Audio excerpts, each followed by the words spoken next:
Um, Again, I want to thank you for that great presentation. You referenced traditional systems of conflict resolution as one of the solutions to ethno-religious conflicts in Nigeria. And I know you are a lawyer, and I know that in the northern part of Nigeria, in fact, first of all, Nigeria recognizes the use of customary laws. And in the Constitution of Nigeria, the use of customary laws, and as well other religious for the religious laws for the northern part of Nigeria. And based on that, the northern part of Nigeria, Nigerian governors in the I think early 90s began the movement for the implementation of Sharia law in the northern part of Nigeria, which became a big issue. And are you aware of the customary government of the indigenous peoples of Biafra? Would such customary laws or traditional systems, would they be helpful in mitigating, if not mediating or resolving, the agitation for the independence of Biafra? That's what I'm trying to explore. Well, when you talk about the traditional system of mediation, it has to do more with communal clashes. It has to do more with communal clashes. But then I still believe that calling together the elders of the society, the traditional rulers, red chief caps, chiefs, and so on and so on, calling them, you call a meeting where they all sit down together and see how we can resolve this problem. I think it's still pertinent, it will be helpful. And then in terms of the Islamic, whatever you're talking about, Nigeria is supposed to be a secular nation, but unfortunately now, I don't know where we are heading to. I have a question. So, the conflict in Nigeria is one of prominent conflicts in the world.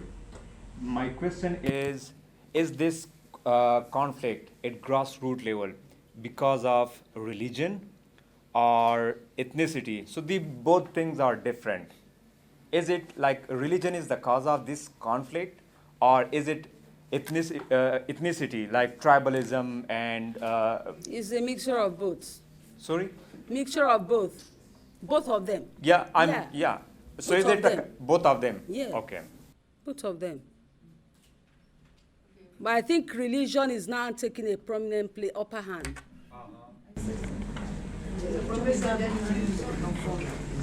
Ethnicity is now being used for religious kind of work to get religious government, or they come with ethnicity to gain religious government. I wanted to speak to the point you made about putting conflict resolution and management into the school curriculum.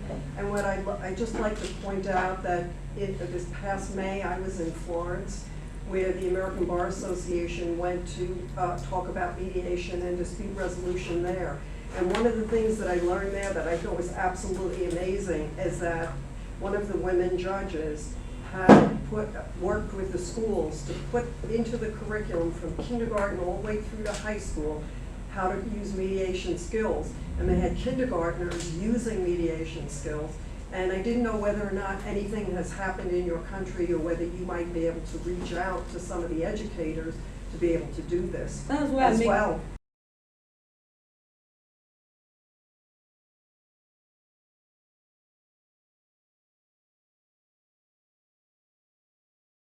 But it would be great, and perhaps you might be able to reach out to them in Florence, Italy, and see exactly how they did it, because I think it would be wonderful if we could use it in this country. We do have some mediation programs, but it's not across the board in every school. So, and I just thought it was a wonderful thing. I just thought I'd mention it. Thank you so much. I'll try my best. Thank you very much for the presentation. As I already asked our two other colleagues, they also shed light over the issue of Nigeria, the conflict of Nigeria as a result of ethno-religious conflict. As I know, if I'm wrong, just please rectify me, correct me. So the president is from Husi tribe. Now there are 37 states, if I'm wrong. Just rectify me. 18. We're more than 27 states. 37. 37, okay. Yeah. Okay. 18 are Christians, 19 are Muslims. Am I correct or wrong?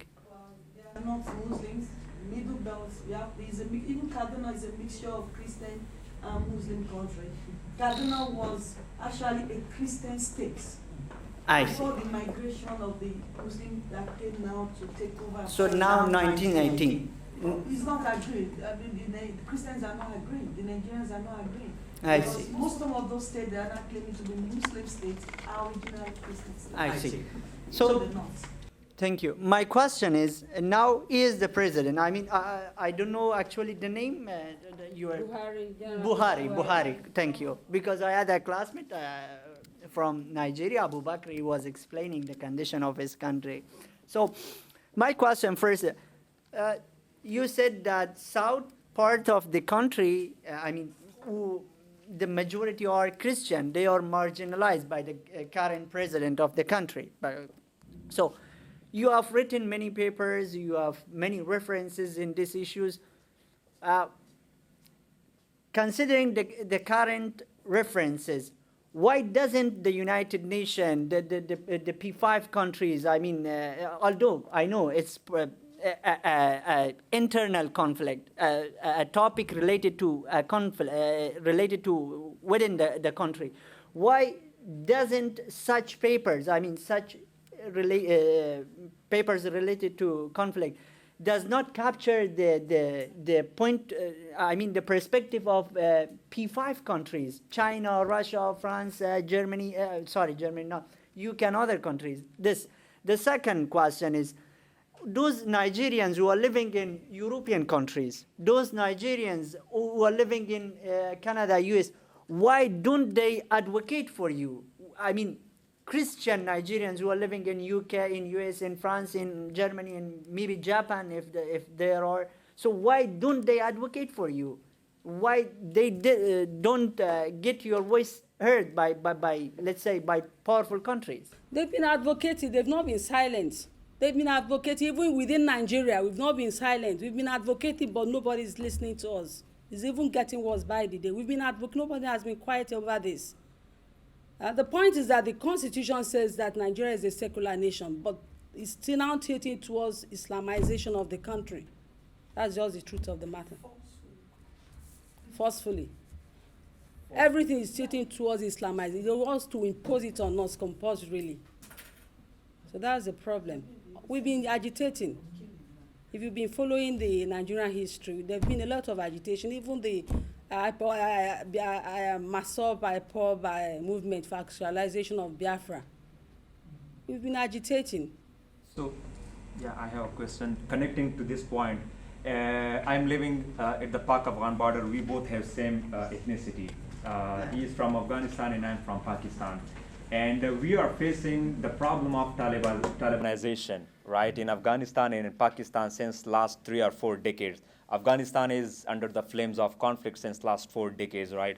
But right now, like when you analyze conflicts and causes of conflict, you would probably reach to certain points, and you there are some oxygen lines for that is feeding conflict, and that is a source of oxygen for the people who are perpetrating the conflict. If you cut down those lines, oxygen line, right, you can most probably you can stop the outbreak of conflict or stop the destruction of conflict.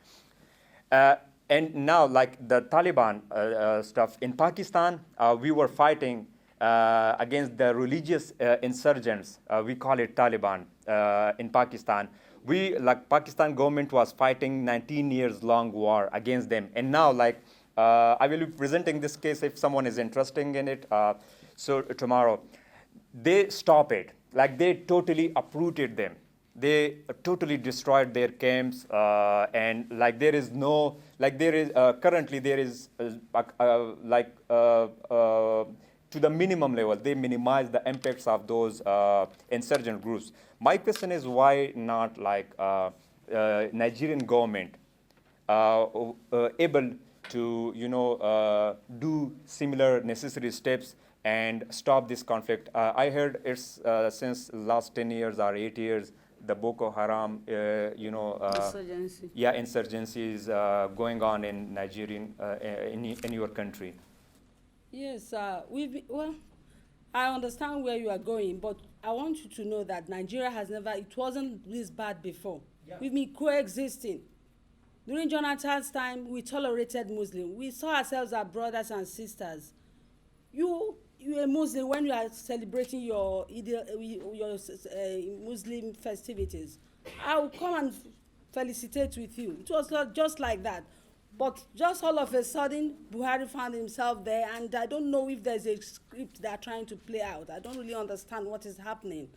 So that is the problem. We've been agitating. Even the other time, many agitators, Biafra actualization of movement of Biafra, they were killed. Young people in Aba, they were killed because they were agitated. By the time you push somebody to the wall, the person will say, okay, if you don't want equity, if there's no equity, then allow us to go. But they said, no, we will stay together as a nation. We all stay together or we perish together. That is what the response we received. We need that equity. If you want to, no, we are not quarreling. Be your Muslim, let Christians exist. Give to whoever, whatever is fair to the person. Equity is should be the right word, and everybody will coexist. We've been living together happily. We've been coexisting. We should tolerate one another. But that is not the position now. Excuse me, if I had to what Prof is saying, the situation is not the same with Pakistan. Pakistan, you with me? Yeah.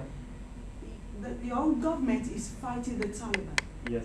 Which is the odd group. Yeah. This time around, it's our own government that is fighting the people. So there, I heard about large resistance army. Let me let you know that even our president is the patron, and he did not deny it because it was discovered he is one of the patron of the main group that is the X-Men that are killing.